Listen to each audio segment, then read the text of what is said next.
Look, I want you to take a moment and look at that $2,000 device in your pocket. Realize that its most expensive component, it's not the titanium frame. It's the countdown timer, hidden deep within its code. We've entered this fascinatingly cynical era. I mean, manufacturers aren't really selling us tools anymore. They're selling us temporary access to a lifestyle.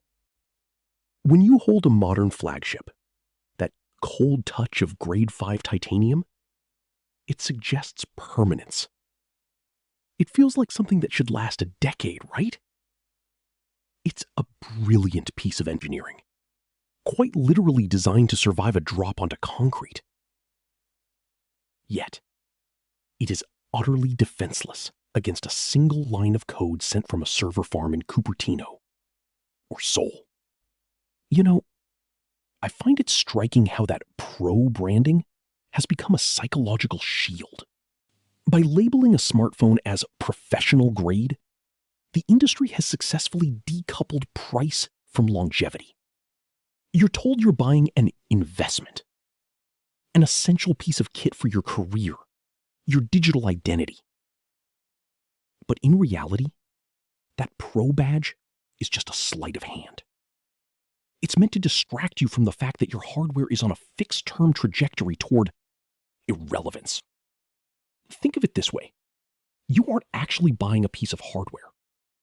You're paying a $2,000 entry fee for a luxury subscription, one that comes with a hard-coded expiration date. The industry has perfected this titanium illusion. They make us focus on the physical durability of the chassis, whilst quietly ensuring those internal components have the shelf life of, well, a carton of milk. It's a masterclass in planned obsolescence, hidden right behind the luster of premium materials. We're being conditioned to accept that high-end tech is no longer an asset we own. It's just a transient experience, something we simply lease until the next countdown reaches zero. To understand how we actually reach this point, I need to take you back to the moment Silicon Valley sold us the myth of peak silicon. For the last few years, the marketing narrative has been centered on one specific promise: over-engineering. We were told that the transition to 3nm architecture and those 2000 nit displays, they weren't just incremental bumps. I mean, they were presented as the final frontier of performance. I remember looking at these spec sheets and thinking, look, it was brilliant. These machines were so ridiculously powerful that no reasonable person could possibly outpace them in 5 or even 10 years. This birthed what I call the buy-it-for-life mentality among professionals. You likely felt it too. I know I did. The logic was simple. If I spend $2,000 today on a top-tier machine, I am essentially opting out of the upgrade cycle for the next decade. It was an investment in stability, right? We looked at these chips with their billions of transistors and unified memory and assumed we had finally reached a hardware plateau. And for a moment, we were right. In terms of raw processing power, the gap between a flagship from 3 years ago and one from today is, quite frankly, marginal for 90% of users. I've spent hours analyzing the benchmarks, and the truth is actually quite daunting for the manufacturers. Think about it. When hardware plateaus, the traditional sales model collapses.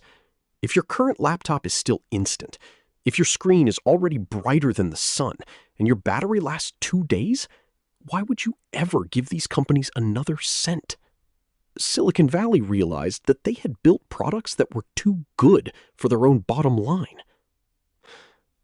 They had accidentally created a world where the hardware, quite literally, no longer needed to be replaced.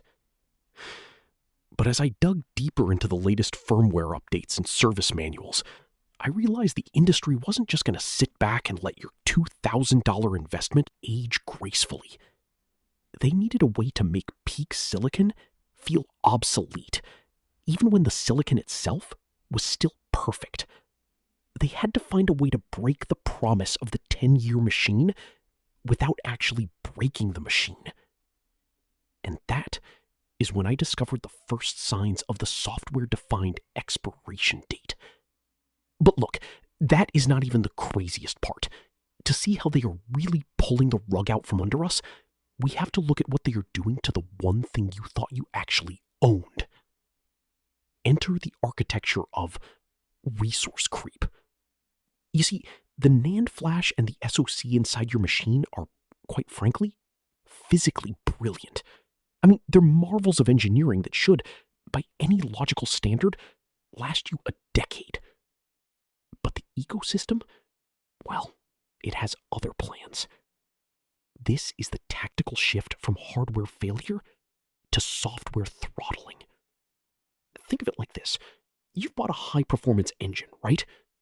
But every time you take it for a service, the manufacturer adds another layer of thick, heavy varnish over the moving parts. In the tech world, we call these thickened software abstraction layers.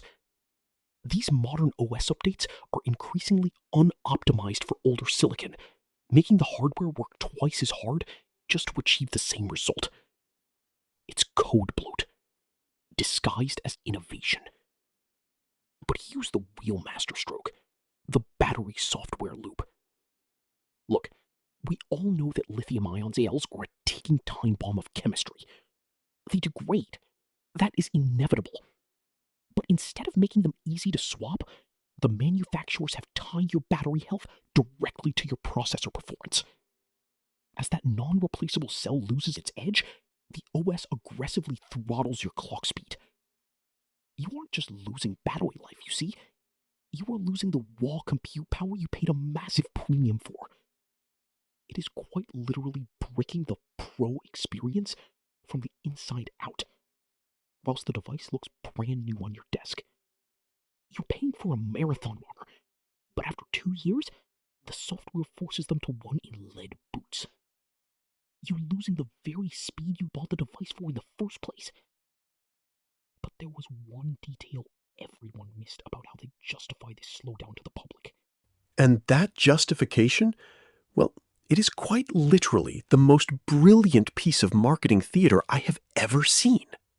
You see, we have reached a point where the tech industry has successfully transitioned the flagship smartphone from a high-end tool into what economists call a Veblen good.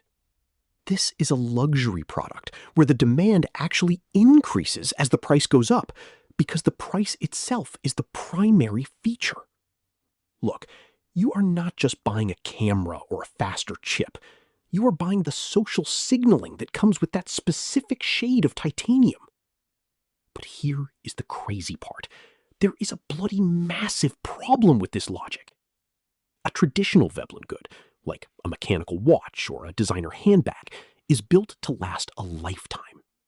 But your $2,000 flagship? It is a Veblen good with the shelf life of a carton of milk. It is a status symbol designed to expire. I mean, whilst these companies promise you years of software support, they are simultaneously making the hardware nearly impossible to service. You are being sold the illusion of longevity, whilst being trapped in a cycle of planned fragility. It is a daunting reality, mate. If you and I do not change our consumption habits, we will continue to be locked out of our own devices by the very corporations we have paid thousands to support. We have to stop falling for the bleeding edge hype and start demanding modularity. We need to demand a genuine right to repair, not because it is convenient, but because it is the only way to truly own what we pay for. It is time to choose utility over the vanity of the upgrade cycle, because at the end of the day, a tool that you cannot repair is not a tool. It is just a very expensive rental. If this deep dive made you rethink your next purchase, let me know in the comments. Are you holding on to your current device, or has the marketing already won? If you appreciate this kind of technical analysis, I would love to have you subscribe to the channel. I will see you in the next one.